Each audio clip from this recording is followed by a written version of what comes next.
very good morning. I hope you found yesterday interesting and useful, and that you had a very good evening.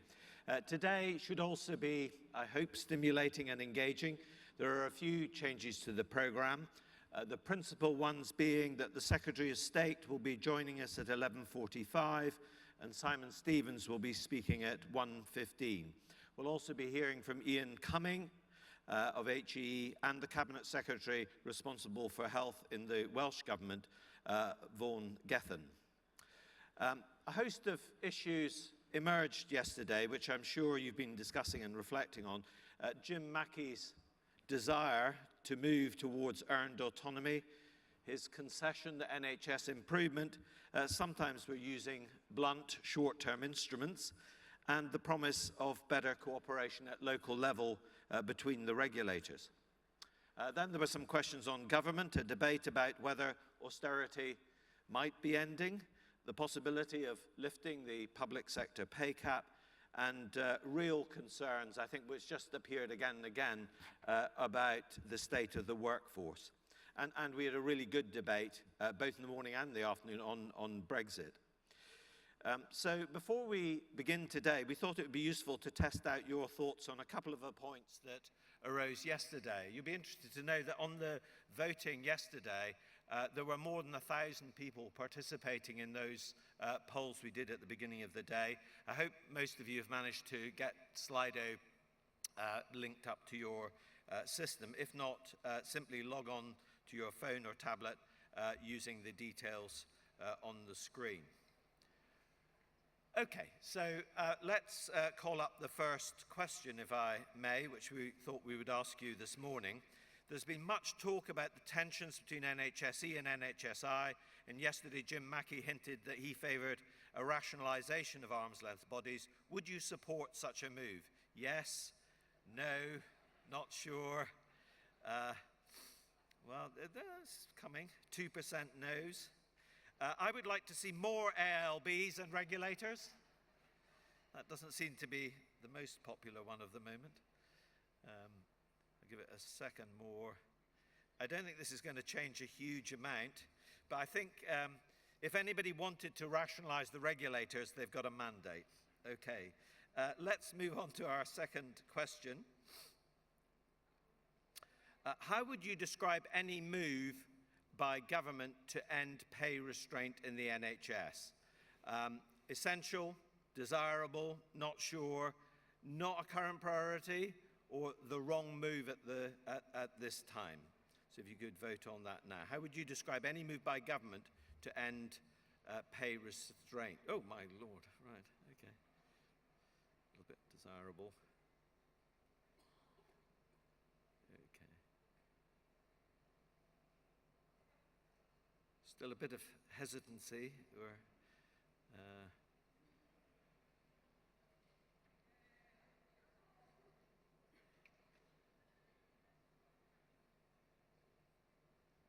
okay, I think we've probably got it around there. So it's between essential and desirable, vast majority, with more saying essential. The desirables are keeping moving forward. Okay, if we move on to our third question, we've just got 5 of them.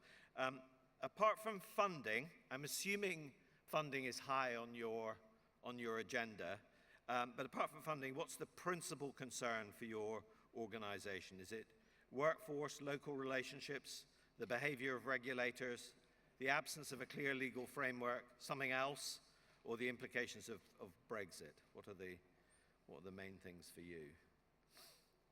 Again, we'll just...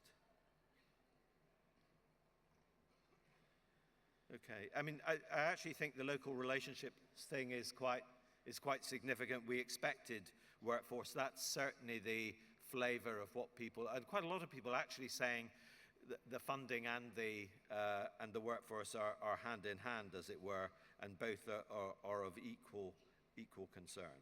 Okay, let's move on to our next question.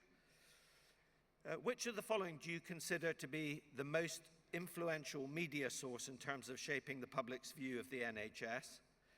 Social media, broadcast media, or newspapers? Wow.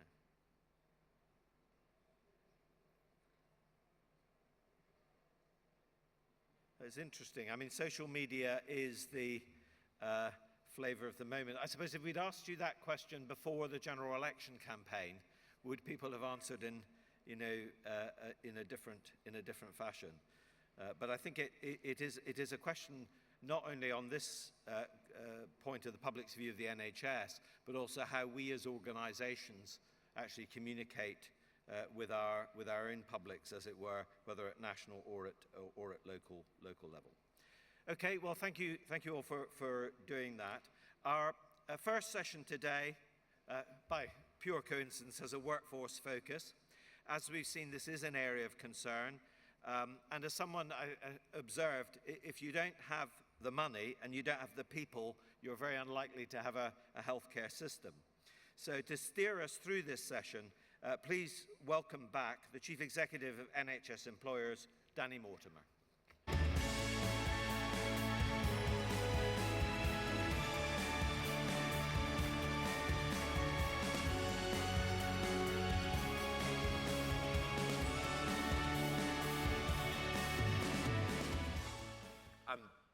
Good morning, everyone, and just let one or two colleagues take a seat. In this time between now and the Secretary of State speaking to us, we're going to return to the theme of workforce that you highlighted in your Slido poll. We've got two sessions that are planned. There's a panel discussion in a little while, which will focus on data and technology and what role they may play in meeting some of the challenges you face in relation to your workforce. But first, we have a keynote input from Ian Cumming, who's the Chief Exec of Health Education England, and who obviously, since the Lansley reforms, has been charged with steering the approach that the NHS national organisations, or helping steer the approach that the NHS national organisations take in relation to workforce. Ian will be presenting, speaking, but there'll also be opportunity for discussions. We're not using Slido to generate the questions, if that's okay with you, but we'll obviously make sure there's plenty of time for discussion and debate before we move on to the panel discussion. But if you could join me in welcoming Professor Ian Cumming, the Chief Exec of Health Education England.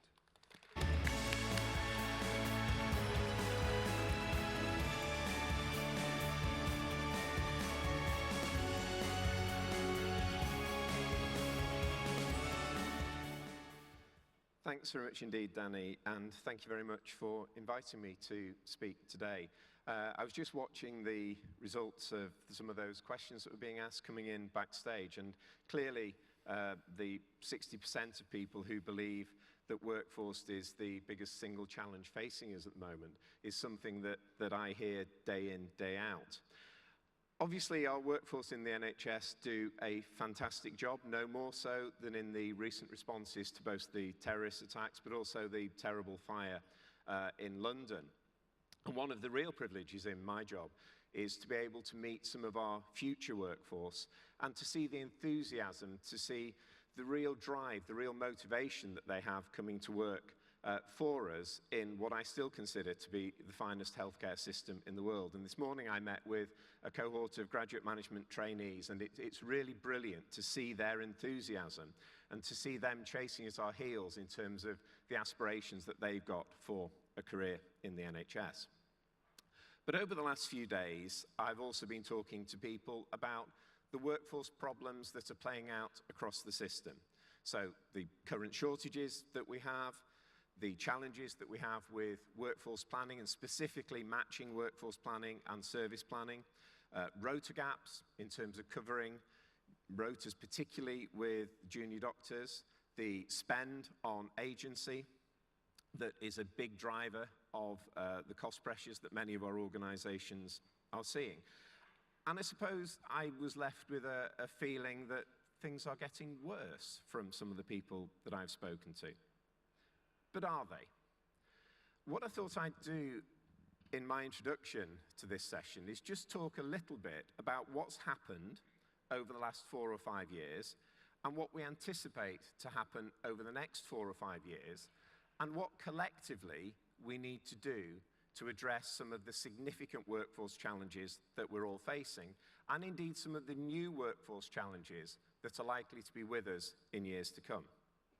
So, if I look back to 2012, We have 26,000 more clinicians working in the NHS in substantive posts now than we had in 2012.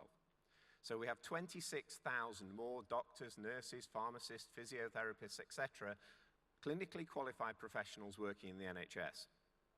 So why is there a perception that it's getting worse? Why does it feel that we're short of staff on the front line if we've got 26,000 more? Well, the answer is that the establishment, the number of funded posts for clinicians in the NHS in that same time period has gone up by 62,000. So we have 62,000 more clinical posts in the NHS than we had 5 years ago. That's as a result of increased demands for our services. That's as a result of demographic changes. That's as a result of the real drive and focus on improving the quality of care that we deliver that came particularly on the back of mid-staffs, but also many other high profiles of failures of care. We also have more staff in the pipeline. So when I spoke to Confed probably 2 or 3 years ago, I was talking about the increase in nurses, nurse training places that we were putting into the system. Not a single nurse that has been commissioned by HEE has yet graduated. And I think we have to remember the time lag that we're actually faced with. The first cohort of nurses that HEE commissioned will actually graduate this year. The number of nurses coming out of universities will grow year on year. And by 2019, we will have 2,700 more nurses a year graduating than we had last year. So that's a significant increase. That's more than 10%. But is it enough? So what's happened to our workforce then? Let me go down to a slightly more granular level. One of the challenges we have when we talk about workforce is that we use national aggregates or regional aggregates, and they don't tell the full story. So for example, the situation with vacancies for paramedics in London is very different to the situation for vacancies for paramedics in the North East or in the West Midlands. It's much more challenging to fill those posts and to retain people in London in that particular role than it is elsewhere. But this slide surprised me when we pulled the data together. Over the last 5 years, we have had a 32% increase in the number of emergency medicine consultants in post in the NHS. Yet it is still one of those areas in which a very large number of organisations are telling me that they are desperately short of staff. The other interesting point on that slide is the bottom line. In that 5-year period, we've had a 1% growth in the number of psychiatrists, parity of esteem, focused on mental health. Is it actually playing through in our training numbers? But let me add to this graph. These are currently declared vacancies. So we've seen a 32% growth in emergency medicine consultants, but 15% of all posts are still vacant. I suspect the true picture is actually bigger than that, because a number of organisations are telling me that they aren't creating establishment posts because they know they can't fill them. So the actual vacancy line will probably be greater for each of these. So 15% vacancies for emergency medicine consultant, 10% vacancy for psychiatrists, and 10% vacancy, broadly speaking, for nursing staff still in the organisations, despite the growth that we've actually seen.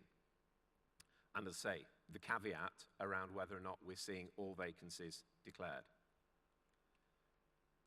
This is a slide that I first showed back in 2015, and I thought it would be timely to perhaps talk a little bit about what's happened between 2015 and now, and also to look forward to 2020-21. So the green line on the bottom of that chart is the number of people who are in employment in the NHS, and this is for all branches of nursing and midwifery.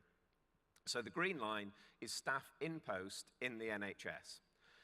The shaded area, the dotted lines, dotted green lines, and the dotted shaded area was our projection from 2015 of how many people we would see coming out of education and training.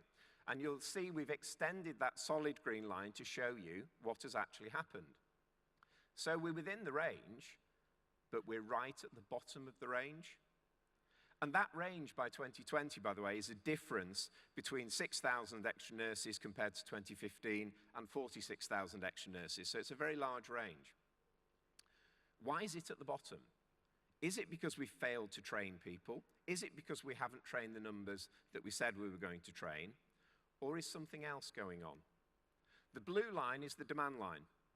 Now, I haven't updated that demand line with the most recent information because I wanted it to be like-for-like comparison with 2015, but that demand line has actually gone up in the 2016-2017 period, so if I redrew that graph, it would actually be slightly higher. So the demand line is much higher than the line of people who have actually got in post. The gap is either unfilled or filled by bank, agency, overtime. Let me break down what we think is going to happen over the next few years. I know that a number of people are anxiously awaiting the workforce plan from HEE, which will be with you in the next few weeks now we're out of PERDA.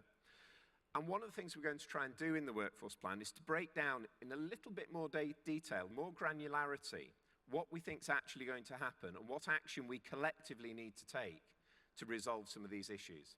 The issues and the challenges that we've got cannot be resolved by any single organisation that's represented in this room today, but if we work together on this, we can actually do something about it.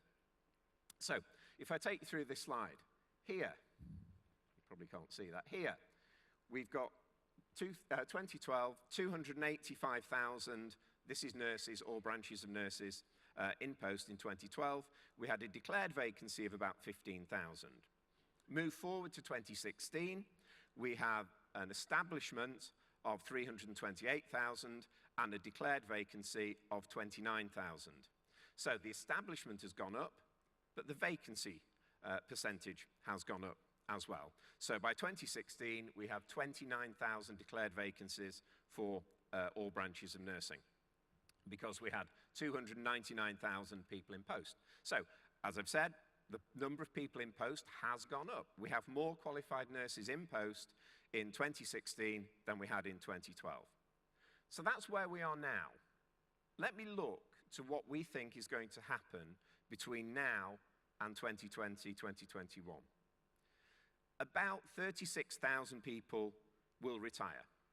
Now, that isn't assuming that everybody's going to retire at 60 or 65 or any other age that you want to pick. That is on the basis of the actual trends that we have seen over the last 2 years. So we've extrapolated forward the age at which people are actually retiring, and we will lose 36,000 registered nurses from our workforce between now and 2021. That's a lower figure than I anticipated, because I hear day in, day out about the demographic challenge that we've actually got within our workforce and the number of people that are close to retiring. We have, but 36,000 compared to some of the figures I'm going to talk about in a moment is not an enormous figure. The next one is interesting. That's this bar that's headed up change in FTE here. Our workforce are choosing to work fewer hours. Part of this is a result of Generation Y and Z and the millennials starting to come through, who increasingly are not wanting to work the same number of hours that many of the baby boomers and Generation X want to work. Just as a specific example of that, NHS Digital recently told us that the participation rate for GPs over the last few years has moved from 0.9, so what that means is that every GP works on average 0.9 of a whole-time equivalent, it's moved to 0.83. So if you allow me to round the figures, we're getting 10% less clinical work on average out of each of our GPs over the last few years. Is that trend going to continue? We think it is, and we think that it's going to grow as a trend. So we have to be mindful of that we aren't getting the same number of hours out of every clinician that we produce as we used to. But let's come to the big numbers. Between 2016 and 2021, 87,000 registered nurses will leave employment in the NHS for reasons other than age retirement. 84,000 registered nurses will come back to the NHS from other employment. So we could say, well, the net issue is 3,000, Or we could say 87,000 people a year leaving our organizations. Look at the next block. 69,000 newly qualified staff will enter the workforce in that period. So we're losing more people from our workforce than we're actually gaining through education and training. And if you put all that together, we're predicting 314,000 additional staff in post by 2021, a vacancy factor of 16,000 with a funded establishment of about 330,000. If we do nothing. Retention. I believe that this is our biggest single challenge over the next few years if we want to improve the position of workforce shortages in our National Health Service. You can count on 0 additional impact from education and training in the next 3 years because we already know about everybody who is in education and training in the next 3 years. So between now and 2021, they're in training or they're not going to be a benefit to you. What's happened since 2012 over retention? Overall turnover in the NHS has gone from 12% to 16%. It's not age-related. The bottom line on that graph is age. So that's gone from 0.6% to 0.9%. So it's tiny in comparison with the other figures. And the red line are people who are leaving the NHS. So we get churn between NHS organisations every year, and we get churn between jobs in the same organisation. But it's not on the slide because it's as yet unpublished data, but the data, if you take that red line forward to 2016, takes us to about 9.5%, somewhere in that region. So we're losing 9.5% of our nursing workforce from the NHS on an annual basis. And by the way, just to very quickly show you this slide, that's the variation across the country by providers, from less than 10% to almost 35% annual turnover of workforce. If we were to adjust and return to retention in 2020, look at that vacancy figure. That vacancy figure that we're anticipating by 2020 falls to 9,000, which is about the sort of vacancy figure we'd expect on an annual basis. So what do we need to do collectively? In the short term, retention, retention, retention. We can do other things. We can return to practice, but you know what? Return to practice is linked to retention.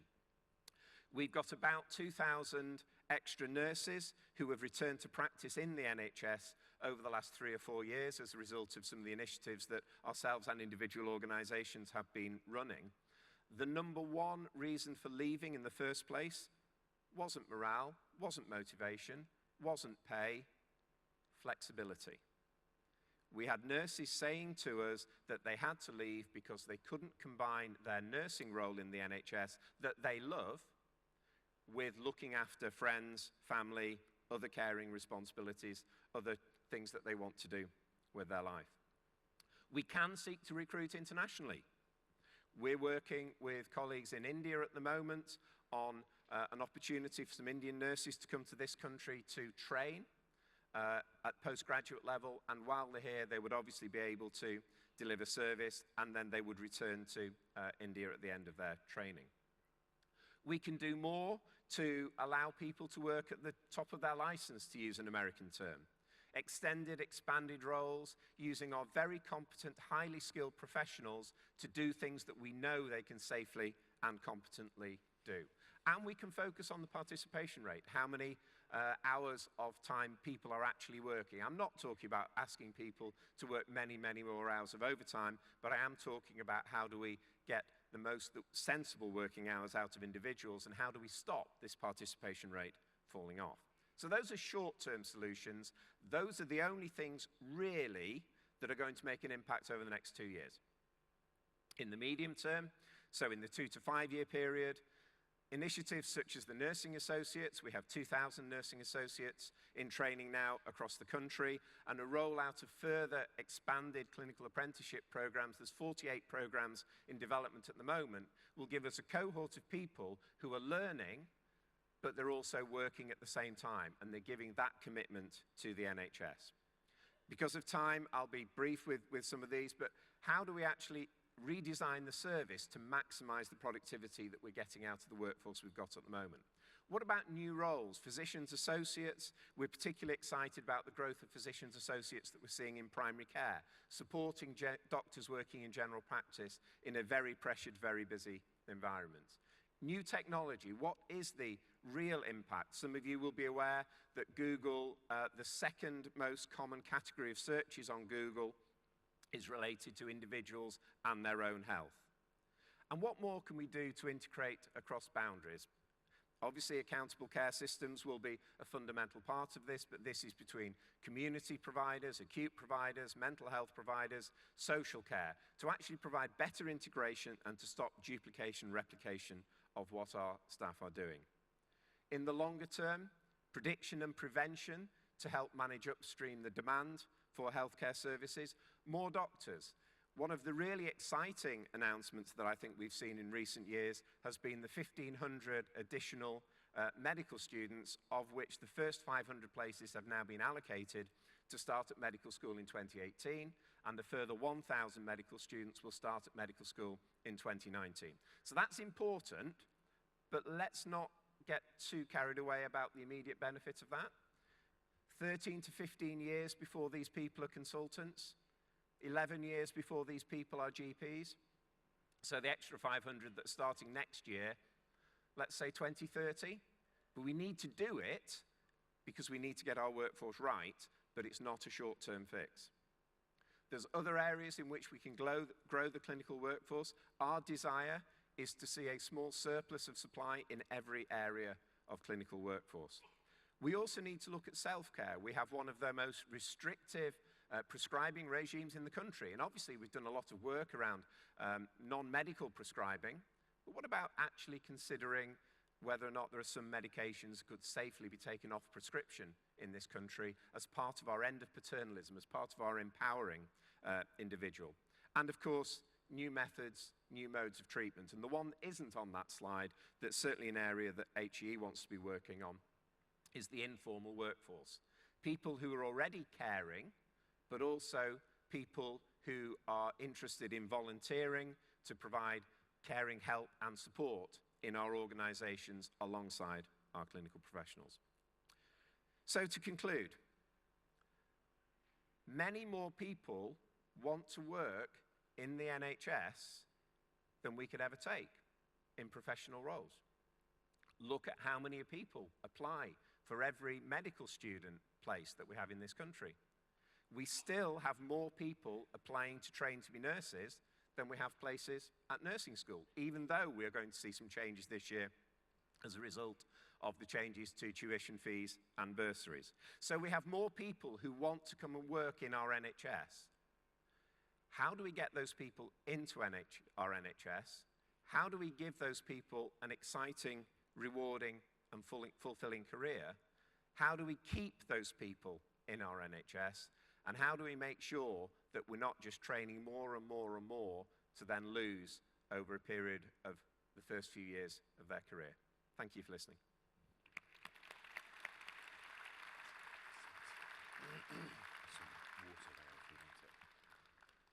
Thanks ever so much, Ian. We've got a little bit of time now for questions, and I'm sure that kind of preeminent theme that you set around retention will feature in the discussion to come. One of the things we talked about quite a bit yesterday in relation to supply was Brexit. And you obviously touched on international recruitment in terms of some of the global things that HEE are doing. Have you any reflections on that in terms of how we find ourselves and how we might, make the best of where we find ourselves now in relation to that? So it's one of the many challenges that's going to be facing us over the next few years. About 5% of our current workforce in the NHS are non-UK EU nationals. I think there's going to be a differential impact across different groups of staff.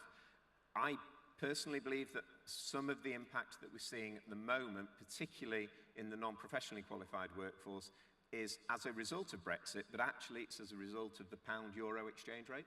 So people are saying to me, do you know what? It's no longer beneficial for us to be in the UK because when I convert my salary from pounds back into euros to take it back home or to send it back home, it's just not got the same value anymore. So I think we need to think about that. we have seen zero impact of Brexit so far on international recruitment of doctors into postgraduate training. So typically we see about 1,000 international doctors a year come into postgraduate training opportunities in this country. The figure post-Brexit for applications is exactly the same as the figure before Brexit. Okay. So that's had no impact. Why?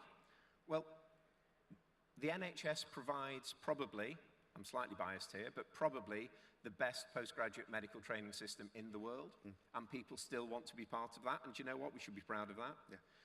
Where I think we will see an impact will be in some of the lower paid workforce, and where we are competing with other organisations, catering, hotel industry, agriculture for people, and the answer has to be careers, not jobs. So if I talk to some of the places where they've taken nursing associates, they're saying to me that this has been a real fillip for the healthcare support workforce, because they're now seeing people applying for jobs as healthcare support workers because they want to get onto the nursing associate pathway. Yeah, okay, and thank you. That's a really helpful set of perspectives. Shall we throw it open into the room? In the time-honored tradition, we should have paddles and microphones available for you. We've got a question up here, number 2. If you just wouldn't mind saying who you are and where you're from, that would be great. Thank you. Hello, I'm Debbie Frost. I'm a GP and CCG chair in Barnet in North London. And I'm really pleased to hear such an upbeat message, but it doesn't feel like that in North London. It doesn't feel like that in primary care. And I just wondered whether you'd comment on that. So specific issues in primary care, Ian, long-standing? Absolutely long-standing issues. It's getting better in terms of trainees.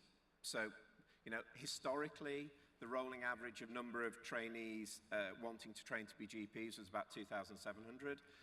This year, we're hoping to get to the target of 3,250. Last year, we got to over 3,000. So we are getting, you know, there's about 10% more people going into training. But I am not pretending that that is going to solve your problem. And I am not pretending that life is not really, really tough out there at the front line. It is.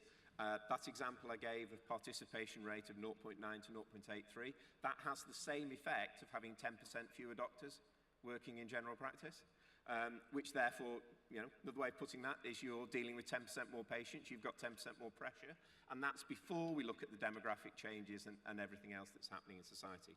It is tough out there. I think some of the initiatives that we're seeing as a result of the burning platform, some of the practices where they're using physicians associates, where they're using paramedics, they're using advanced nurse practitioners, they're using physiotherapists and a range of other AHPs, and actually managing that skill mix. We are seeing, as a result of the challenges with getting the number of doctors in general practice we need, some really innovative and creative solutions. And if there's one thing I think I didn't mention actually that we probably need to collectively focus on as well, is how do we disseminate some of the best practice that already exists, and how do we stop almost the culture of not reinventing the wheel of, you know, many of us want to come up with our own solutions. Do you know what? There are some fantastic solutions out there. How do we spread them? But please don't let me try and, don't believe that I'm trying to say that there are no problems and pressures out there. There are, and the problems and pressures are significant.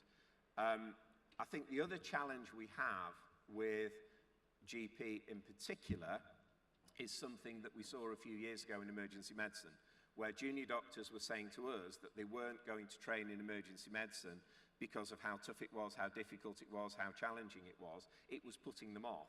So a joint initiative with NHS England and the Royal College of Emergency Medicine to actually try and talk up the profession, to convince people that yes, it's tough at the moment, but come into a very rewarding job and it will get better. We've seen a 100% fill rate for emergency medicine training posts for the last 3 years. I want to see the same happen in primary care and general practice. And I think your point about disseminating primary care wasn't, good practice wasn't unique to primary care, it's across all areas of our workforce. Should we take a question from number 3? Hello, my name is Nicola Ranger. I'm Chief Nurse at Western Sussex. Hi, Nicola. I was pleased to hear you talk about nursing retention, but I was a little bit disappointed that you haven't mentioned the fact that the CPD budget was cut without any warning for 30 to 50% to most acute trusts. That is a massively significant retention issue for nurses and other professionals that are non-medical. Not only is it a retention issue, I do genuinely believe it is going to be a safety issue. I had the privilege of previously being the chief nurse at Frimley Health, and last year what that meant in reality is half the number of nurses doing intensive care courses, half the number of nurses doing ED courses, half the number of nurses doing stroke courses, etc. And I'm incredibly saddened that this seems to be, completely deaf ears for a significant problem with retention of nurses and other non-medical professionals. And also, we will look back and realise what a very foolish safety issue this is going to be. Yep. So, Please go ahead. No, go ahead. It probably comes as no great surprise to say that I was expecting that question. We need to be spending more resource on transforming the workforce and on the education, training and development of the current workforce. The financial constraints that we have at the moment means that we can't divert more resource into that area. One of the things that we're trying to do is to make sure that we are spending the money appropriately and wisely and getting the maximum benefit that we can from it. We have huge variation across the country in how this resource was actually being spent.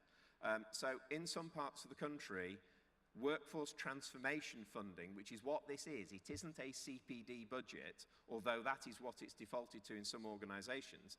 This workforce transformation budget has been used to fund lifting and handling training. Now, that is part of the core responsibility of an organisation, of an employer. That is not part of the responsibility for how we should be using resource out of workforce transformation. So, I absolutely want to invest as much as we possibly can in our current workforce. If we look at 2030, let me take that horizon a bit further. If we look at 2030, 55% of the workforce of the NHS in 2030 are in employment now. They're not the people who are coming through the training pathways, they're in employment now. And those are the people that we need to be investing in order to transform. We did not want to reduce the levels of funding that we give to organisations for CPD, but what we are trying to do is to target the limited resource that we've actually got alongside significant resource that's put in by employers and others into workforce transformation and into growing and developing new roles and in allowing people to work at the top of their licence. But the financial situation is real.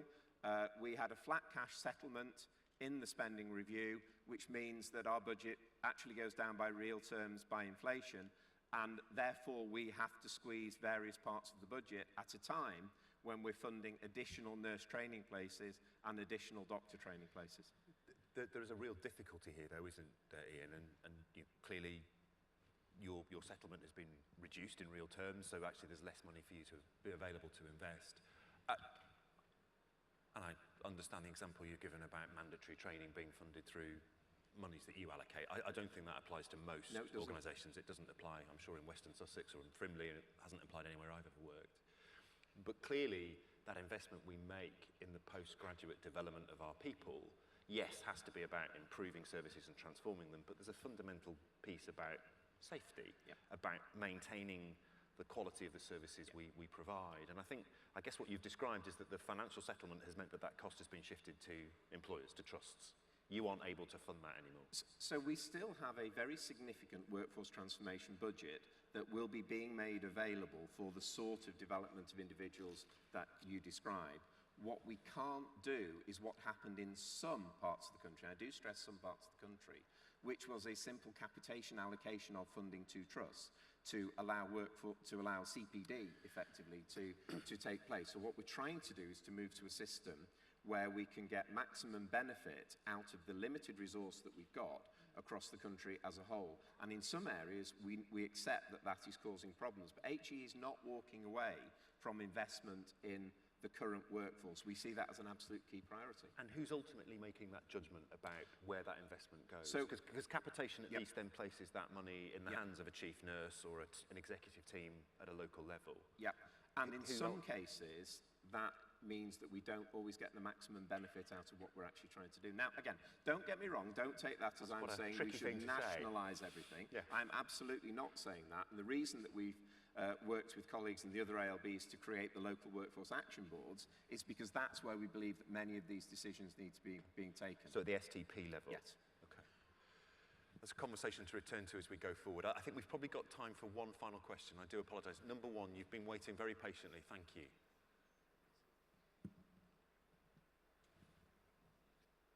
Just get you the microphone. No? We haven't got a question there. We've got question number two. Paddle number two. And this, I'm afraid this will be our final question. Hi, Anwar Khan, Chair of Waltham Forest CCG. Given the increased number of medical students will require increased foundation posts, have you thought of increasing the foundation posts now and rehabilitate UK residents who are currently studying in Bulgaria and Czechoslovakia at the moment?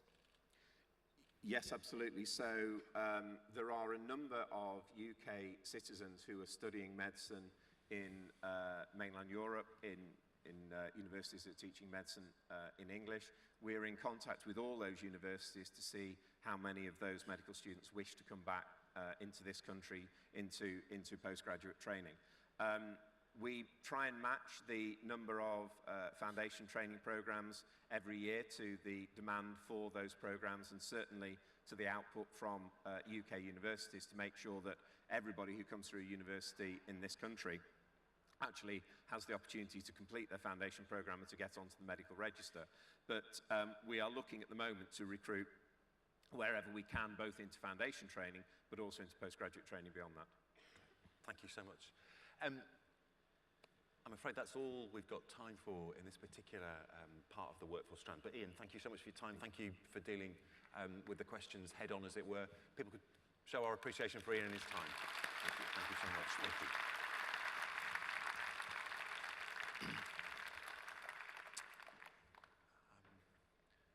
As I indicated, we want to take in this next 20-25 minutes before the Secretary of State joins us, is to pick up another theme related to workforce. Ian focused heavily on retention and some of the issues there, as well as on supply, of course. But I'm delighted to welcome three colleagues to the stage.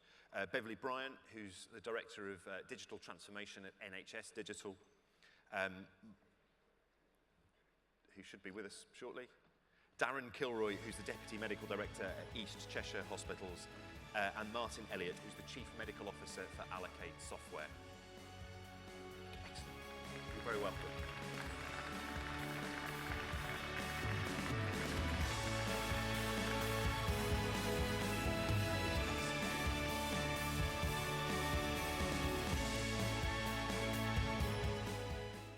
So, as I said in my opening remarks before Ian spoke, one of the things that we wanted to take a little bit of time to focus on was the potential, the opportunities that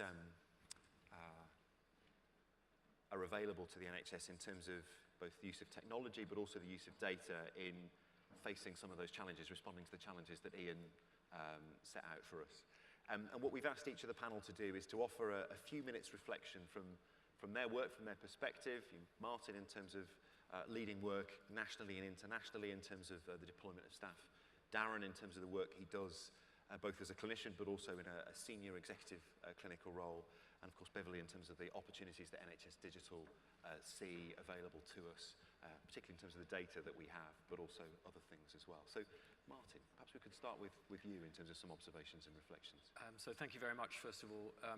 I'm extremely old, and I've been working in the NHS for 44 years. No. Yes, I'm afraid so. But what's changed is really quite remarkable. I've seen disruptive change in the way it's organized, of course, that we don't need to discuss here, but disruptive technology. There were no computers when I started. And what's happened is that it's moved from simple to complex. When I started with a simple team, with just a few people working in it, and no on-call, no rotas, we were on-call all the time, to now working in truly multidisciplinary teams, which are large and difficult to manage. And those teams have people from different work groups, different traditional categories of employment, and that increases all the time. the roles that we have and the tasks that we've done have also become more difficult to describe and to manage. And so you move from this nice, safe environment where I can control my daily life into one where I'm dependent on an ever-increasing number of people. Classically, running a cardiac operating list, for instance, I'm a cardiac surgeon, so running a cardiac operating list is completely dependent on whether the ODP turns up. So we're paying one of the lowest paid people in the organization. We're dependent on them. If we don't turn up on a particular day, we have 25 highly paid people sitting around doing nothing, which is not a very satisfactory state of affairs. So and I think that really affects productivity, and more importantly for me, it's unacceptable in the service of quality and care that we need to give to our patients, or what we're here for. I made a transition from being a clinician to the dark side when I became a medical director and got onto the board of a hospital. And I discovered a lot of other things that I was sort of vaguely unaware of. The first is that the relationship between the job plan and the actual work done is not as accurate as you would like it to be. There are often half an hour here, an hour there, maybe even a session missing, which add up to a significant amount of money and more particularly wasted resource. Consultants are really bad about leave planning, and so you end up with 60 or 70 clinics potentially which are unfilled. And this is poor quality, poor service, and unacceptable if it was me or my family. And culturally, I came across things that I was aware of but hadn't really grasped. That doctors are traditionally feel that they are not employed. I think right from the beginning of the NHS. I personally say I work at a given trust, not for a given trust, or in the NHS, not for the NHS. And so that cultural thing of not feeling employed means that you have a locus of control which the doctors and the consultants want to maintain. So what I look for as I'm trying to work into the future now is to think, how am I going to cope when I'm pulling in ever-increasingly multidisciplinary teams of people from different sources, and if the STPs go forward, from a whole different set of cultures. So I need to have something in which is easy for me to use, easy for me as an individual to control without having to ask permission, where the rules are embedded in some software. I can exchange on some mobile device my rota, and then I can provide the hospital with the data it needs for efficient and effective job planning, and make sure that there's a match between job plan and service delivery. I think it's particularly important as we're now seeing more and more people working across silos, across trusts, and even out into the community as the STPs. So this is an acute problem. Allocate have drawn up some sort of standards for how this might be done, some principles. Personally, I think this is all about high quality service delivery. If you don't know what's going on, if you don't have the right data, you can't make the right decisions. Yeah. Thank you very much, and we'll get those 8 principles up on the screen as we carry on the conversation. Darren, from your point of view, the work you've been doing in Cheshire? Well, my perspective on this is I work in a really challenged health economy. It's financially challenged, whose isn't? Ours is particularly so. And yet, I'm responsible for a medical workforce who are proud to go to work every day. And in that pride comes responsibilities upon me as a medical leader to work with that workforce to make sure that I reflect their pride in giving them the best possible, most efficient, most effective working day. And in doing that, patient care and safety of care becomes the key issue. So for me, the issues regarding the workforce are, I realize, like a lot of us realize, I'm sure, the workforce in the future of which we speak ain't going to be there today. And so I need to make sure, and we need to make sure, that we're using all available technology to maximize what we've got. I know for a fact in my organization, and I would challenge anybody to say that this was not true for theirs, that as we speak, sitting here today in the NHS, we're wasting hundreds of hours of staff time through inefficient use of what we've got. And that's doing our workforce a disservice. Because we need to retain people. We retain them through effective education, training, and all the things that we want to have for ourselves in professional development. But by deploying the staff in the most effective possible way, we release time for that training to occur at no additional cost. So for me, in my perspective at the moment, in a workaday acute provider setting, battling to keep the show on the road in many respects, patients expect that when they come into hospital and they're ill or injured or have mental health problems, we as organisations will put the right staff in front of them, whatever time they arrive, and that member of staff will be sufficiently skilled and motivated to keep coming to work every morning and doing it. So for me, in a challenged health economy, the key is the maximisation of efficient deployment of those staff, because that rewards them.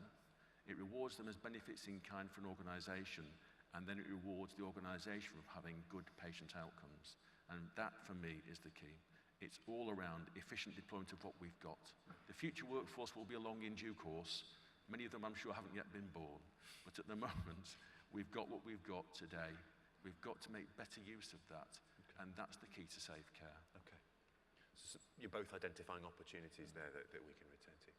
Beverley, from the work that you and colleagues at NHS Digital have been involved in.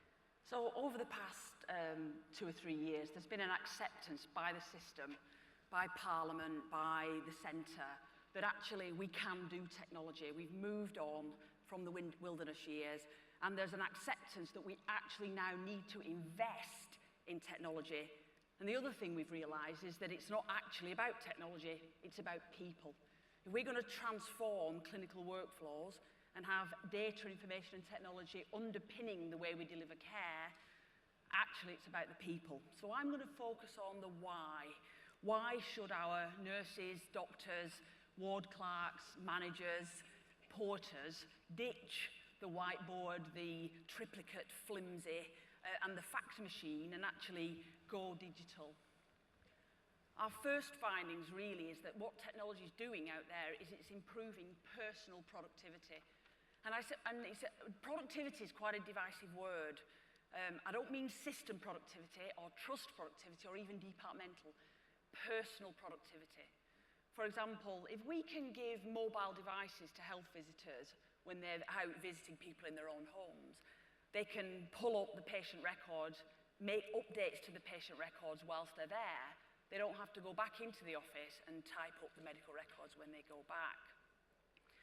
A&E consultants having access to medical records, having access to the history and to test results, mean they don't have to order retests. Sometimes they want to order retests for clinical reason, but sometimes they don't realise that tests have already been done, if only they had that visibility. And another thing we're starting to see is Skype conferences for multidisciplinary teams, instigated by the GP, to actually discuss whether a referral's needed, to actually stop wasted outpatient appointments. The next why is really around safety and improving visibility. Our child protection information sharing system allows A&E consultants and other unscheduled care settings to see if a child presenting actually is a looked after child or is the subject of a child protection plan. They can then use judgment to decide whether or not they need to get in touch with a social worker because there may be concerns about this child. So again, that improves safety. And our pharmacists, our community pharmacists, are starting to get access to summary care record and to transfer information to clinicians using NHS Mail. Now that's building their confidence to be able to treat people for low acuity concerns, but it's also building patient confidence as well, that they can go to the pharmacist and maybe not need that GP appointment. So there's some of the things that I think we need to drive home if we're really going to convince our workforce that technology is the future.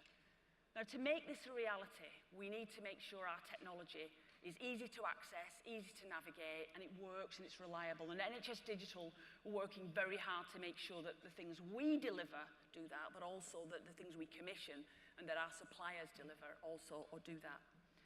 But the issue is really skills. Bob Vactor in the Vactor Review did say that actually we're doing really well globally, and we do compare very well, especially in primary care for IT. But the number of professionals we've got supporting is not comparable to the rest of the world. So our central Building a Digital Ready Workforce programme is seeking to address that at every level.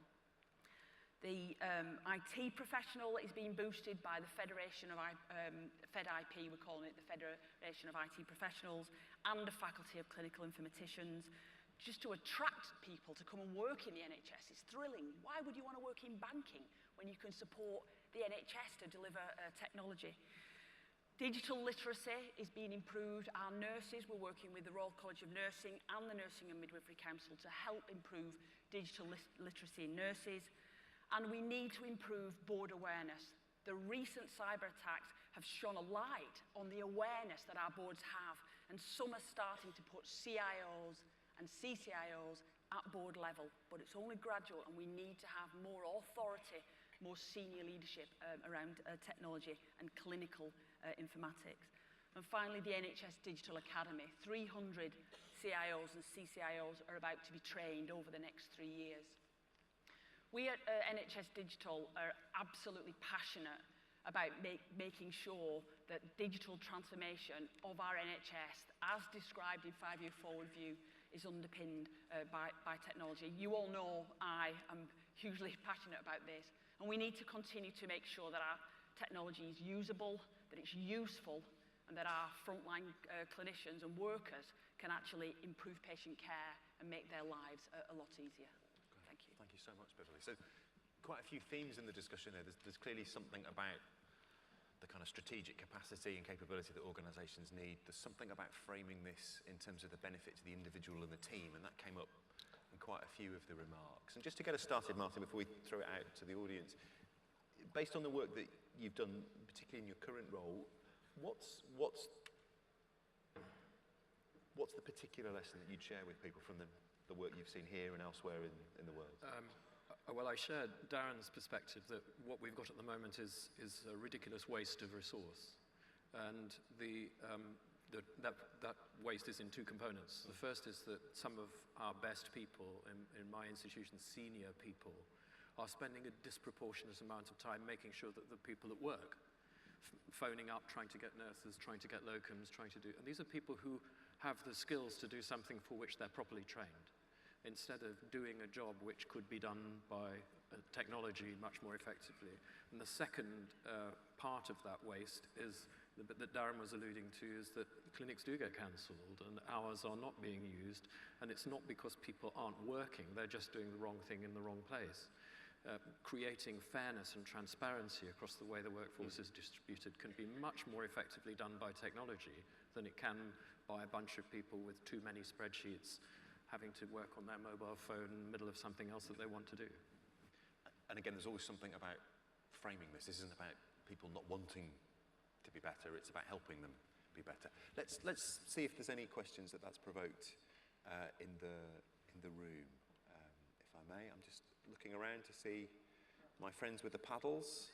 We've got a microphone on its way to you, sir. Thanks, Sarah. Andrew Dougal, Chair, Public Health Agency, Northern Ireland. Thank you, Andrew. Is there not a need for training and professional development to be given in time management for all health professionals? Thank you. Simple question. Darren, what do you think? Sure, absolutely. And I think the one thing that we've found in my work has been that if you engage clinical staff in understanding from their perspective what the benefits are of taking these exercises on, of making things more efficient and more effective, medics quite like that because it appeals to their sort of psyche, and before you know it, it expands and engagement improves. Specific training for that is important because the implementation I found of a digitization or an e-rostering system is only probably 10% of the task. 90% of it is the engagement of staff in actually getting it going and making it work. Specific training in that, I think, is more around role modeling and sharing the success of it and marginal gains of improvement in that deployment, and then staff buy into it more and more and see the benefits, and the benefits are realised in terms of my clinics aren't cancelled, I'm starting on time, my theatre list starts on time, patients are there when I need them to be, and my staff in my team are there with me. So I've not seen a need for specific training. I've seen a huge need for clinical champions, which is an awful word, but people who believe in it and have seen the benefits. And then that replicates itself easily. Martin, Beverley, anything to add in terms of that? Yeah, I think one of the key questions when you're introducing anything is what I'm introducing a hell of a lot simpler than what was there before. Simplification of so many processes reduced error and waste. And very often it's not just time management, and I share your view that we could learn a lot from that, but we have a natural human tendency to overcomplicate things. And the real question is to make it simpler. Yeah, which I think was some of what you were describing as well, Beverley. Yeah, absolutely. Any other questions or comments? Got number 4, just up. Someone wave a paddle and let me know. I'm sorry, over the other side of the number 1. Thank you very much. Thanks for your patience.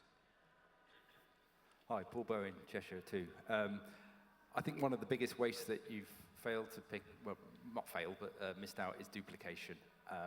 If I, as a GP, write on my clinical record, there's a massive duplication happening when that patient hits the front door of A&E, then the medical admission, then the number of staff duplicating what I did 3 or 4 hours ago in the surgery or the paramedic did. And I think if you had access to my record and vice versa, life would be so much better. But you need to trust me, and I need to trust you, and that's where the behaviours and the change in attitude needs to occur.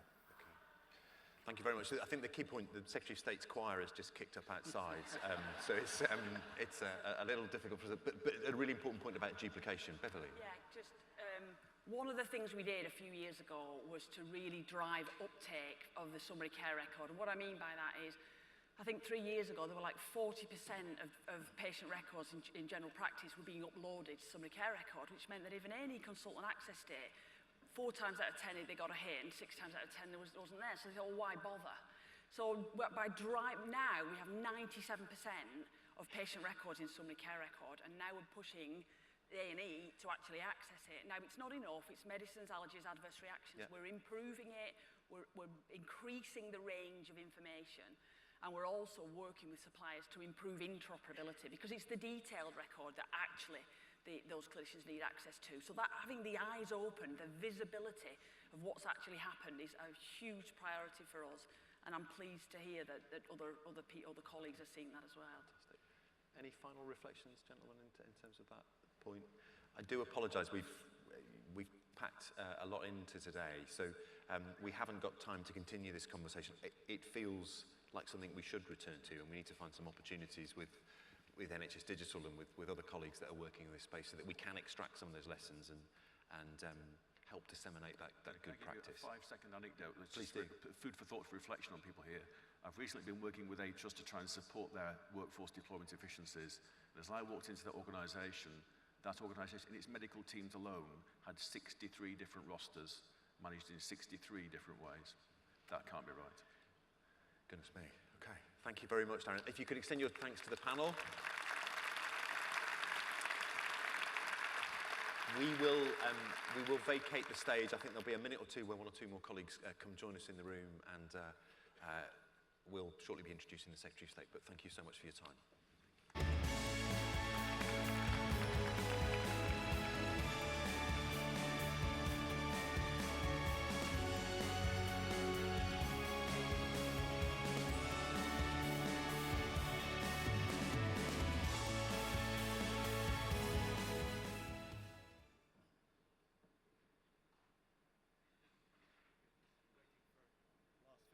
Their seats. For our next speaker, this will be his 5th appearance at the Confed conference. Some might regard him as something of a survivor.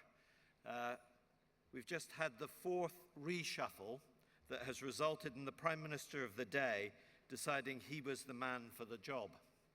He is the longest serving Secretary of State for Health in history. Admittedly, the title was changed in the 1990s, and he is the longest-serving cabinet minister. The job he holds has obviously changed significantly. He's had to deal with a set of arm's-length bodies which are now responsible for matters once controlled by the department. At the same time, he's had to preside over extremely tight funding, the mid-staff's inquiry, and the first doctor's strike in a generation. He's made candour in the NHS, interest in IT, and perhaps above all, patient safety, the hallmarks of his tenure. From last Thursday, he now finds himself back in a rather different House of Commons with fewer friends and more opponents, though of course they always do say in the House of Commons that some of your opponents may well be behind you. And this is his first outing since the election. So can I ask you to welcome the Secretary of State, Jeremy Hunt.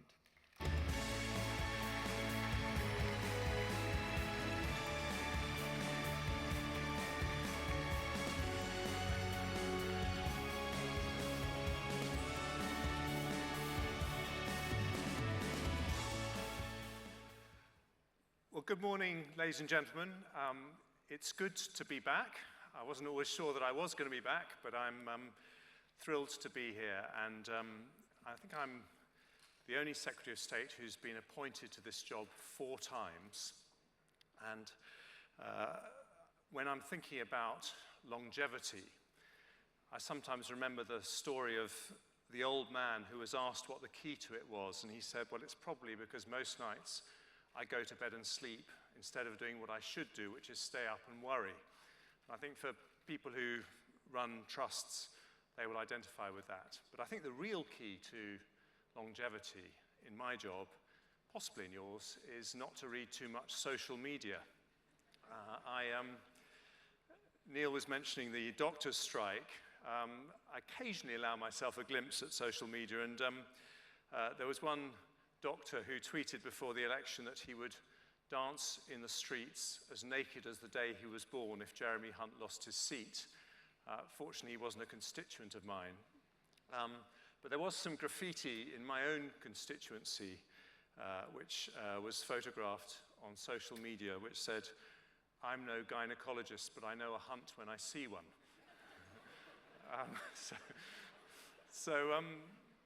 Anyway, I think it's probably time for me to do a pause on my social media comments, because there are plenty of other things I could have mentioned this morning. But I said when I was first appointed to this job in 2012 that it was the biggest privilege of my life to be responsible for the NHS.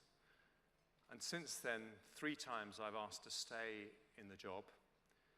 And what started as a privilege has become a passion, and I think it's a passion that all of us share in this room, and it's a passion that none of us have felt more strongly than when we've seen the remarkable response that the NHS gave to the horrific terrorist atrocities and to yesterday's fire in West London.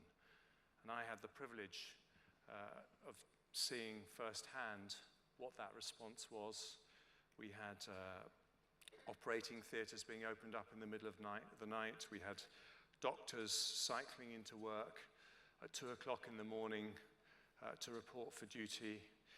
We had the extraordinary work of the paramedics, some of them running into live gunfire, thinking they were being targeted but not stopping. And I know all of us want to thank everyone who was involved in that extraordinary NHS response. I want to thank 2 groups of people who are perhaps not mentioned enough. And that is, first of all, the bereavement nurses who, under Elaine Inglesby-Burke's leadership in Manchester, did an absolutely, and are doing an absolutely extraordinary job. And I know that the same thing is happening in London. But I also want to thank the pathologists working in the mortuaries, because this is a really, really difficult job, especially when it involves children. And I think this is just a moment when we should all express our gratitude for the extraordinary work that all the NHS did during those incidents.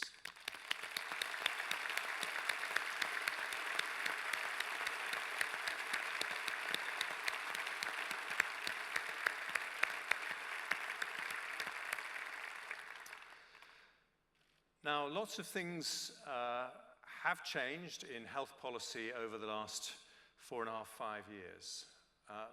But the one thing that hasn't changed, as far as I'm concerned, is my simple, abiding desire that everything we do in the NHS is about making us the safest, highest quality healthcare system in the world.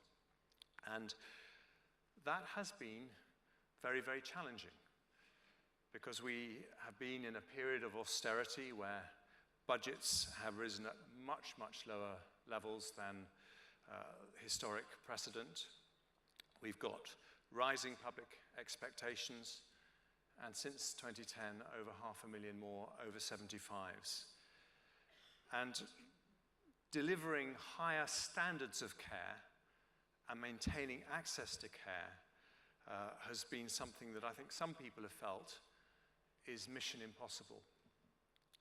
But I think when you look at the evidence, you have actually been achieving mission impossible over that period. And I want to thank you and your teams for doing that. Because despite the pressures on A&E and emergency care, the OECD say that we have the biggest improvements in stroke and heart attack survival rates of anywhere in the OECD. We've overtaken France for ischemic stroke survival rates, Canada and Australia for hemorrhagic stroke survival rates. We've introduced our trauma network, massively increased the number of people with heart attacks who are seen within an hour.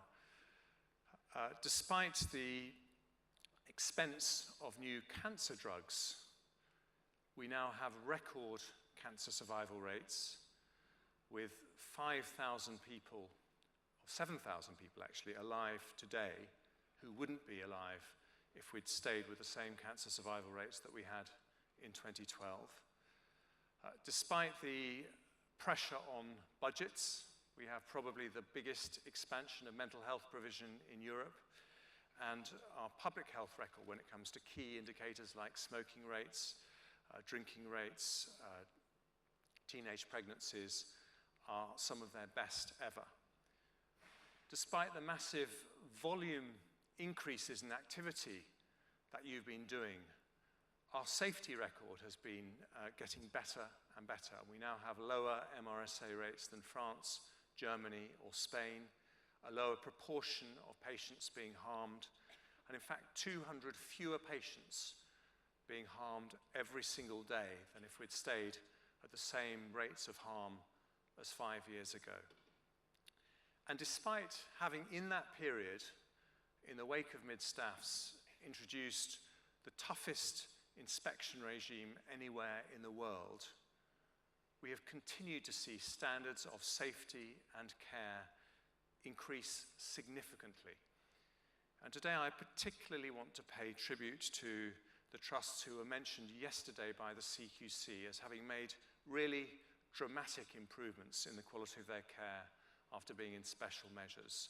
Morecambe Bay, East Lancashire, Leeds, Cambridge, Mid-Essex, BHRT, Bristol and Wexham Park. They did incredibly well, and all the staff in those trusts should feel very, very proud of the progress that's been made. But actually that progress has been made everywhere, and it's something that we can all be proud of. And I want also to remember, despite all these pressures, that patients are saying that the quality and standard of their care has never been higher. Patient satisfaction rates are higher than all but 3 of the last 20 years. Inpatient satisfaction rates are their highest ever. And if you ask patients about the safety of their care, those satisfied with that has gone up from 59 to 79% in the last decade. So that, given the pressure that we've been under, is a list of extraordinary achievements. And I want to start by thanking you for the role that you've played in that, because being in a leadership position in an NHS trust is one of the most difficult jobs in Britain today. You have to balance P&L, you have to look after your staff, but all the time you know that if you get things wrong, patients' lives are at risk. This is a phenomenally difficult job, and you have stepped up to the plate and done fantastically well in very challenging circumstances. So I want to thank you, but the people I want to thank even more are your staff, because they have never worked harder, they've never had to deal with so much pressure on the front line, they've never had to deal with such high expectations as to what good care involves. And despite that, we have an NHS that is doing magnificently well under very, very challenging circumstances. And that is why the support and welfare of our staff must remain our number one priority in the years ahead. They are the people without whom we can do nothing. The evidence is very clear that motivated staff give better care, and we know that we rely on a huge amount of goodwill in order to deliver just the care that we're giving today. And this is not about platitudes. This is about taking concrete action to make sure that we do support them and that they feel that support. So if I give you some areas where I think we need to make particular progress, the first is over the status of EU nationals working in the health and social care system, 150,000 people doing an absolutely brilliant job. We need them. We want them to stay. They are part of our NHS family. It is an early priority for this government to secure rights which we would like to be broadly the same as the rights that they have now. And I want to reassure them and you that this will be absolutely top of our list as the Brexit negotiations start later this month. So that's one very important priority. Then we need to look at retention levels. They've fallen in recent years by about 2%. And we need to ask ourselves searching questions as to why that is. And one of the areas where we've started to make real progress, but there's much more to do, is in responding to the changing demands of a modern workforce for flexible working. And I've actually seen some great software this morning from companies like Allocate, and I've been hearing from NHS professionals about the work that they're doing to make it easy for people to roster themselves flexibly using their phones, modern software, all the things that people expect in a modern workplace these days. And at my provider's speech last year, I said that we were going to support 15 trusts to do this, but we're starting to see a lot more than 15 trusts responding to this. We're starting to see common banks across groups of trusts.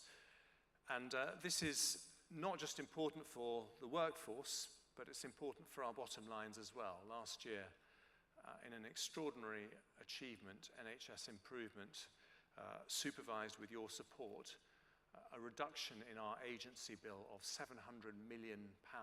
That's £700 million that we can spend on frontline care, and that was a really fantastic achievement. So, supporting flexible working. Then I think we need to look at mental health support for people working in the NHS. We should be the most aware of anyone of the importance of mental health support. Around 40% of our sick days in the NHS are for mental health or musculoskeletal reasons. And I know many of you are doing a lot of work to see what we can do to improve that. But that, again, is something that needs a lot of focus. And then the final thing that I just want to mention this morning is being creative about dealing with workforce shortages and workforce gaps, because one of the most pressurizing things for people at work in the NHS today is the feeling that there aren't enough hands on deck to do the work that they want to keep patients safe and deliver the standard of care that they want. Now, there are things that you can do, but there are also things that I can do. And one of the things that we are doing is creating new routes and new flexibilities in career paths for NHS staff. So from this September, we will have 1,000 people starting a nurse apprenticeship route, which means that you can move through being a healthcare assistant into nursing without getting a traditional nursing degree over a 4-year period. And this is partly a way to tap into the brilliant skills of healthcare assistants who would make amazing nurses but may not be able to do it the traditional route. But it's also partly because we need to recognize that one of the best ways to retain people is for people to feel that there is career progression and that they can move on. Not everyone wants to do it, but for those who want to, we should always make sure that we have no artificial ceilings. So, supporting our staff, the central priority. But there are also, over the next 12 to 24 months, some other immediate priorities, and I just want to briefly mention those. The first is to continue the progress that we are making to turn around A&E performance, get back to the 95%, and most importantly, make sure we keep our patients safe this winter. The reason that the 95% target is not negotiable is because it is quite simply a matter of patient safety. And Pauline Phillip has been leading a very detailed and thorough program to help people who aren't hitting the target to get back to hitting it. She has, I think, got to the bottom of what the key issues are. Of course, work at the front door to make sure that we're only treating in our A&Es the people who should be in those A&Es through a proper streaming system.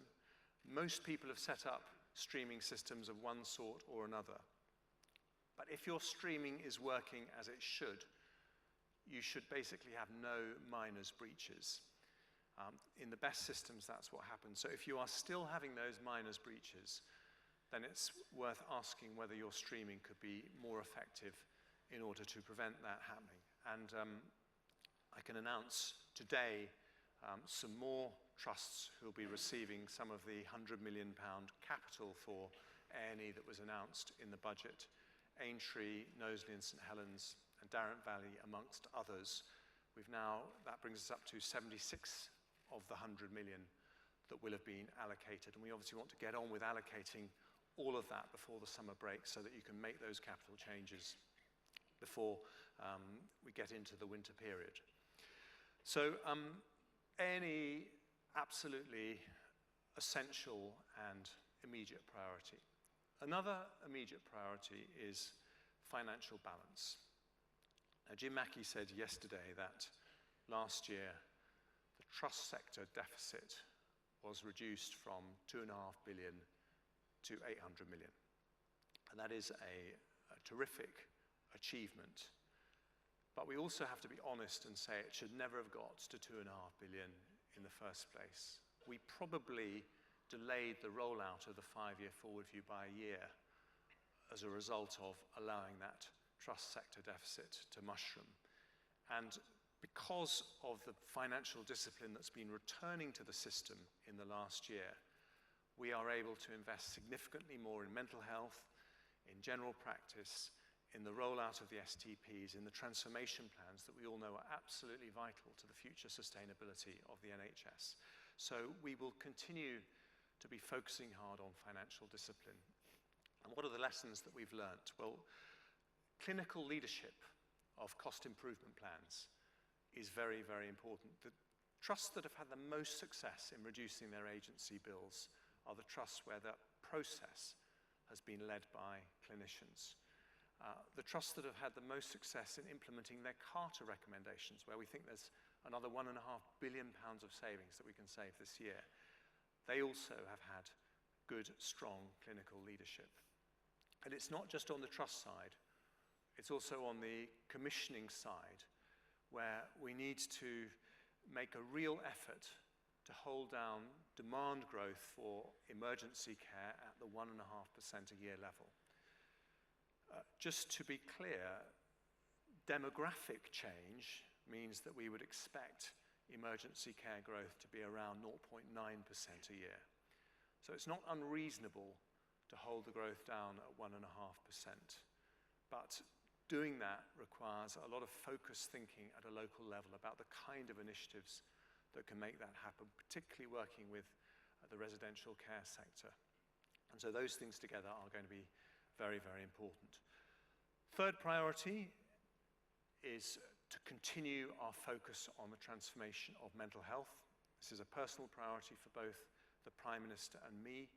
We have seen some really impressive change. Compared to 3 years ago, we are treating 120,000 more people every year. And we have the Mental Health Forward View, which we are committed, the Paul Farmer Task Force, committed to implementing. But what are we going to be particularly focusing on this year? First of all, the mental health workforce, where we, in our manifesto, said we thought in order to deliver that, we need around 10,000 additional professionals working in mental health. And so we're going to make sure that we continue our focus on that. Secondly, children and young people's mental health. We have a green paper, which we are still absolutely committed to bringing out and making important changes there. And then thirdly, the prevention agenda, which I think is becoming increasingly important and coming into focus, where I think there are some big and important changes that we can make there. And the final immediate priority is in the midst of all this pressure that we face to make sure that we don't take our foot off the accelerator when it comes to critical improvements in safety. Now, this is something that I think I've talked about in every single one of my Confed speeches, Neil. And I think we should be clear that safety issues are not an NHS problem, they are a global problem. Johns Hopkins University thinks that every year in America there are 250,000 preventable deaths because of medical error. And they say it's the third biggest killer after cancer and heart disease. Here, the Hogan and Black analysis says it's about 150 deaths a week that have a 50% or more chance of being avoidable. So we have a chance to blaze a trail in our approach to this. And we have a number of very, very important initiatives happening this year. The Learning from Deaths program, which will mean that we start publishing trusts' own estimates of their numbers of avoidable deaths on a quarterly basis, which will bring much needed transparency into the process. The gram-negative E. coli infection reduction program, which is so important, particularly given our growing problems with antimicrobial resistance. The sepsis campaign, where we've made tremendous progress since the introduction of the sequin. The number of people getting timely sepsis treatment has gone up from 49 to 62% in that period, which is a big increase, but still 38% of people are not getting that timely sepsis treatment. And then finally, the maternity safety program led by Matthew Jolly and Jacqueline Dunkley-Bent, where we are really trying to see if we can pilot this desire to turn the NHS into the world's largest learning organization by collecting data across an entire system and sharing that data to see if we can, in a no-blame environment, identify where things need to change and constructively support people to make those changes. So those are four very big areas that matter on the safety side and give us a chance to blaze a trail across the world. All of these are immediate priorities, but if we deliver them, then we get the big strategic gain, which is through the 5-year forward view to deliver the biggest transformation to integrated care and to prevention anywhere in the Western world. The 5-year forward view is an incredibly ambitious vision. It has the full support of this government. We made that very clear in our manifesto. We know that we have our side of the bargain to do when it comes to finding the capital to resource the forward view, and that is very much on my mind and the Chancellor's mind at the moment. That is the big opportunity for us. To get there, we are going to need to be nimble, smart, and determined. We're going to need to remember our staff at every step of the way. And we're going to need to remember our values, those values that caused the NHS to be set up nearly 70 years ago. And those same values that, just as they turned heads all over the world then, if we get this right, will continue to turn heads all over the world for many years to come. Thank you very much.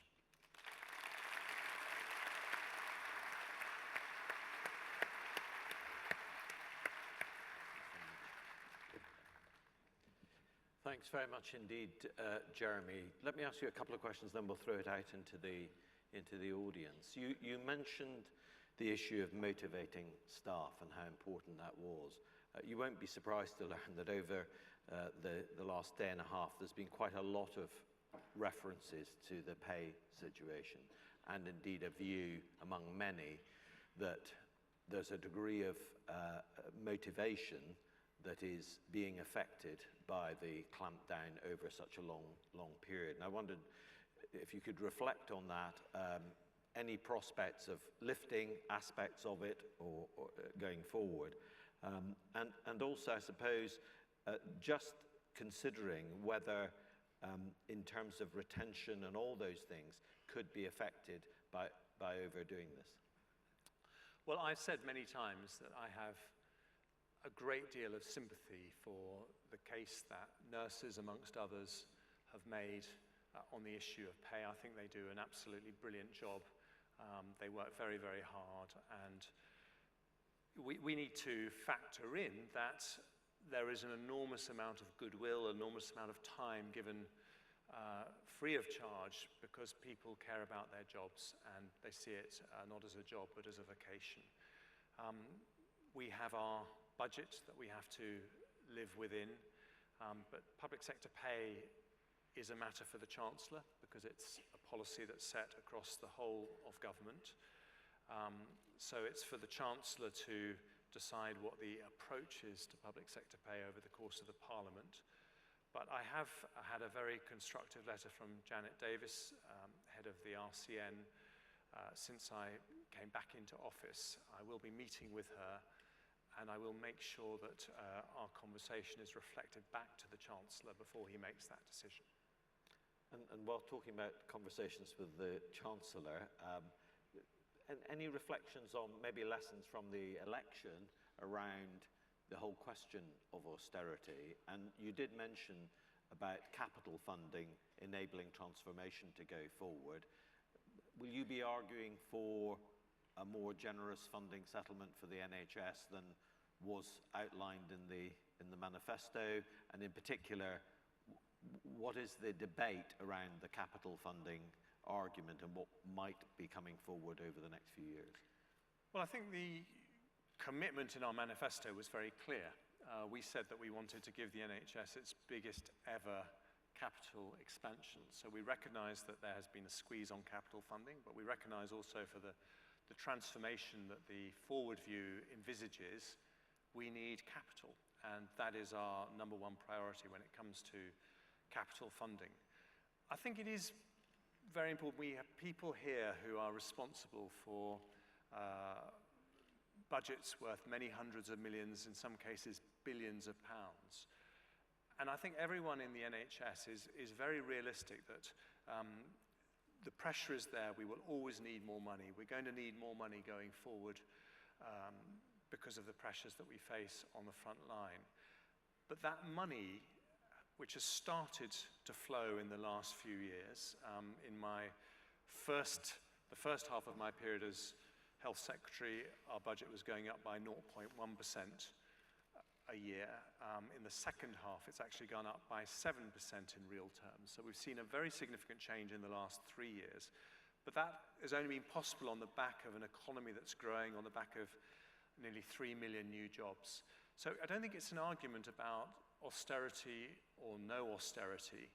It's an argument about getting the policies right to make sure we continue to grow the economy so that we can put more money into the NHS. And I do want to assure you that putting money into the NHS is one of the highest priorities for this government as the economy continues to afford it.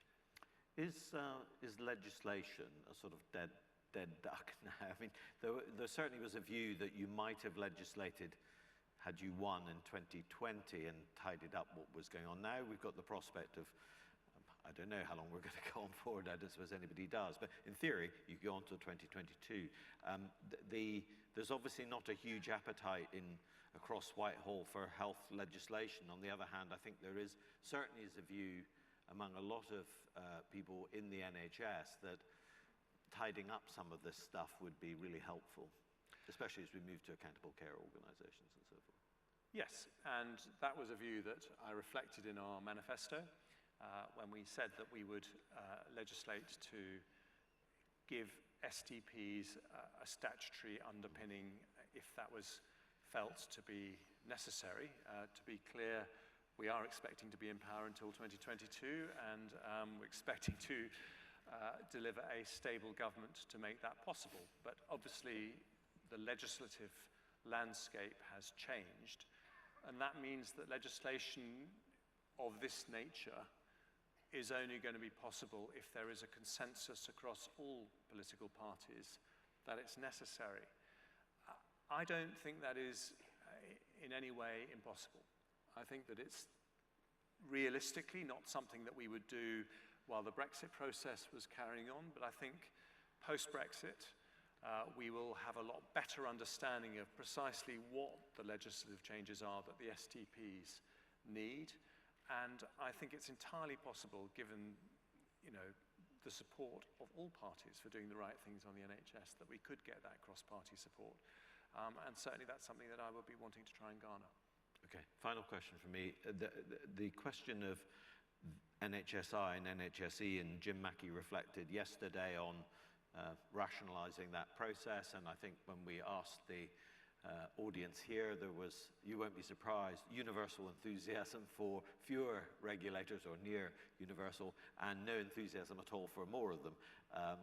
What's your take on that? I'm certainly not planning any new regulators, just to put everyone's mind at rest. I think the last 2 years have seen very important simplifications. I mean, if you remember, just 2 years ago, we had Monitor and the TDA. We now have NHS Improvement, where I think Jim Mackey has done a fantastic job. But we've also seen a coming together of the command structures for emergency care across the country, and I think that's a process that needs to continue. So I completely support the idea of further simplification of regulatory structures. Okay, let's take some questions from the audience. Number 3, please, if you could say who you are and where you come from. Hi, my name's Marsha. I'm from Manchester. I met you last year at Expo. The question's about the recent atrocity in Manchester. I know you visited in that. We were wondering if it's now Greater Manchester devolution and we have a pot of money, but because of this atrocity, we were wondering if there could be some funding from your government to help us, and I suppose the same with London, because no one appreciated this, and we've got all our nurses and doctors and everyone that have given so much, and like our mayor said recently, when there was a parade, not a parade, a protest on Sunday, I think it was, by some nasty people. Our police and our services are so stretched, and we need some help, really. Yeah, I just want to thank everyone for all that they've done. Thank you. Okay. Well, certainly, if there are specific aspects of the responses to those terrible events where there have been unexpected costs that the NHS incurred that wouldn't be part of the NHS's normal response to emergency situations, then we would look at that. But I echo your thanks for what's happened. And I think the interesting lesson for me about the response in Manchester was how joined up it was as a result of the terrific progress under John Rouse's leadership that Manchester trusts have made in coming together as part of their STP. I think they've probably gone further and faster than anywhere else in the country. I know it's not been easy to do that, but it was extremely streamlined and effective And I think it's a very good reason for exactly what we're trying to achieve with the STP process. And I'm absolutely certain that we were able to give a better, more effective response as a result of that. Okay, number 2, please. Thank you. Yeah, Tim Cotton. I'm a GP in West Hampshire Commissioner. I also work in the Hampshire and Isle of Wight STP, and I've worked with the Vanguards. So this is a question about transformation and new care models. There's evidence coming out that new care models, where they've been put in place through the Vanguard, are significantly reducing system costs. Now, you've said there's some commitment towards capital costs and transformation. Is there something you can do to support transformation with ring-fenced investment so that we can actually get some of these new care models working elsewhere? Absolutely. I mean, that is what the STP plans are about, and we have always recognized that there is a need for releasing resources to allow those transformations to happen. The biggest noises that I've been hearing are around capital rather than revenue.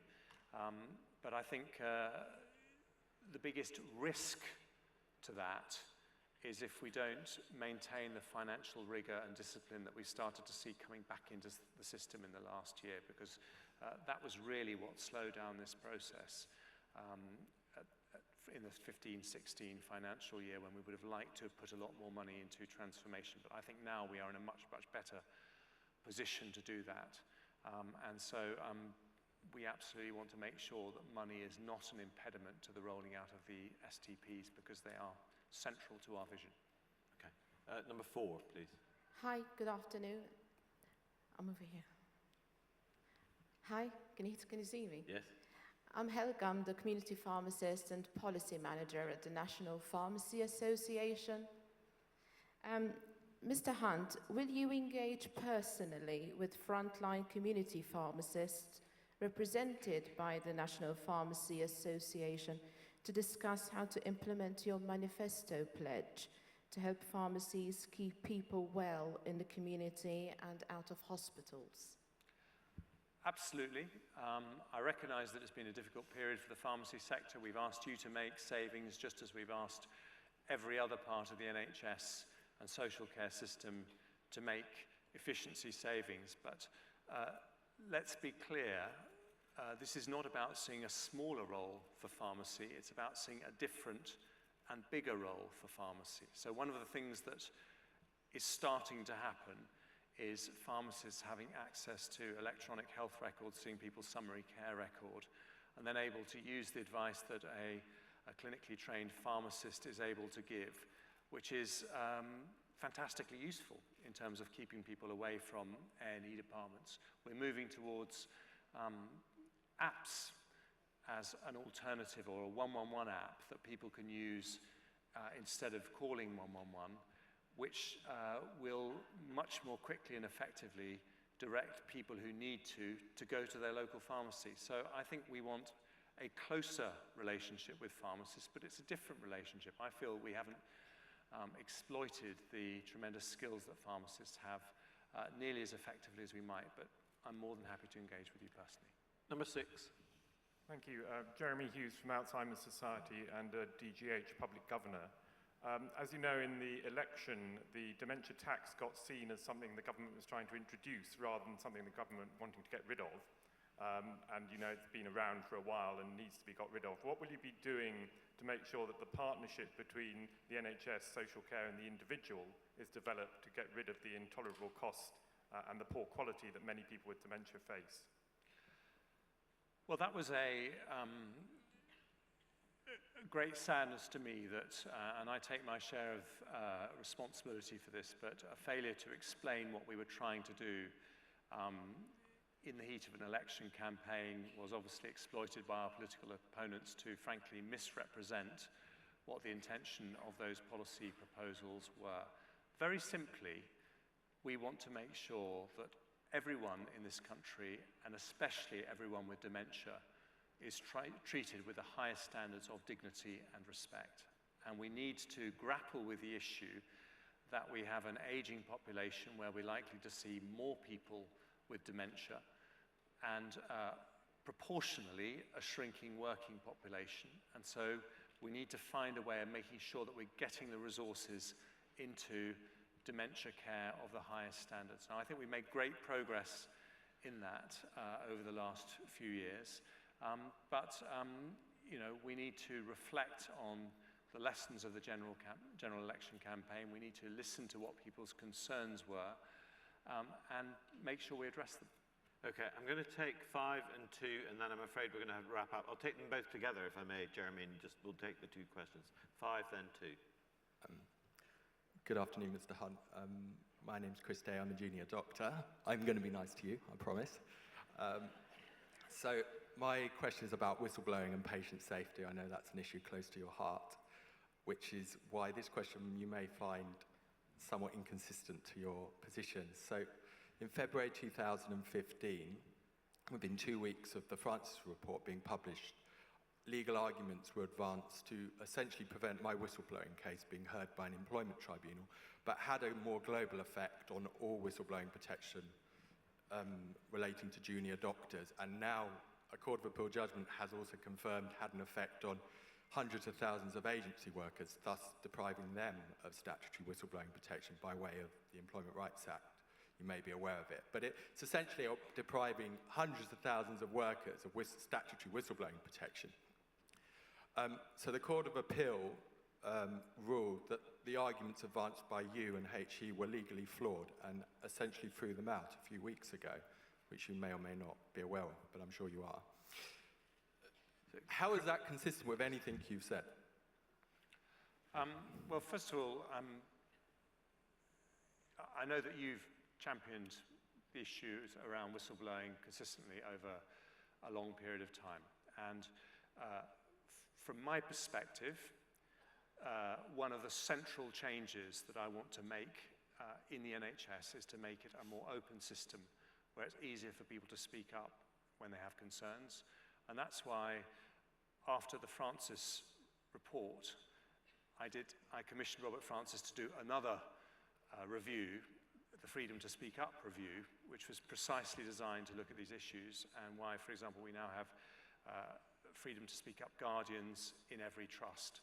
So the direction of policy that I'm trying to achieve is one where it's easier for people to speak out. Now, I'm not pretending that sometimes you have legal judgments that don't make things more difficult or take things in a different direction to the one that you intended. But I will, of course, take away those issues. And let me explain why I think this is so important. It's because in the end, I think when we talk about the Hogan and Black report that say that we have 150 deaths every week, which have a 50% or more chance of being avoidable, if you get down to the root causes of it, it is that when something goes wrong for a doctor, we make it incredibly difficult for them to speak openly about it. They're worried about the GMC, they're worried about how their trust will react, they're worried about their own reputation, they're worried about their trust reputation, they're worried about the law, about being sued.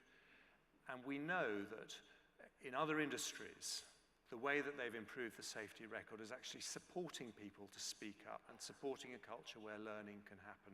So this is absolutely a priority of mine. I'll obviously go and look at the particular judgments that you've talked about, but that is something I would want to do something about. Okay, last question, quite brief if possible, brief answer. Thank you. I'm Neil Tester from Healthwatch England, and we've been very pleased with the response we've had from NHS England, and local Healthwatch have had from a number of STP leads about getting a joint approach and a shared vision of community engagement in the current transformation agenda. And I wondered if you had a message as Secretary of State to local leaders about the importance of really involving communities in designing and delivering change. Well, thank you for giving me the chance to give that message. It's very straightforward. The changes that we are trying to make to the NHS across the whole country will be fantastically beneficial for patients. I mean, we want to make sure that every older person, every vulnerable person has a personalized care program where whichever part of the system they're in, everyone knows what the entire care plan is, where we're intervening proactively to keep people healthy and happy at home, to maintain people's independence for as long as possible. where we have much better access to key out-of-hospital care, such as general practice, mental health provision, social care. So it's a transformation that is wholly positive for the public. But people are passionate about their NHS, and they obviously worry about any change that happens. And that's why we have a responsibility to communicate that change. And that change is usually best not communicated by politicians, but by clinicians, because frankly, you guys are trusted a lot more than we are. So that's why I think it's really, really important to have that local engagement. That's why when it comes to the big transformation plans, Simon Stevens and I are supporting it with every fibre in our bodies at a national level. But at a local level, we need you to be making the arguments. The evidence is that when you do that, even potentially controversial changes, it's quite possible to win the case to do. But it does involve a lot of local engagement, and I think that's going to be one of the central challenges for the next few years. Secretary of State, thank you very much indeed. I was just reflecting, actually, if we'd had a new Secretary of State, it would have been a rather different sets of engagements. So it's been a pleasure. Electorate permitting, I hope you'll be back for your 6th appearance next year. Can I ask you to thank the Secretary of State? Thank you very much, Ian.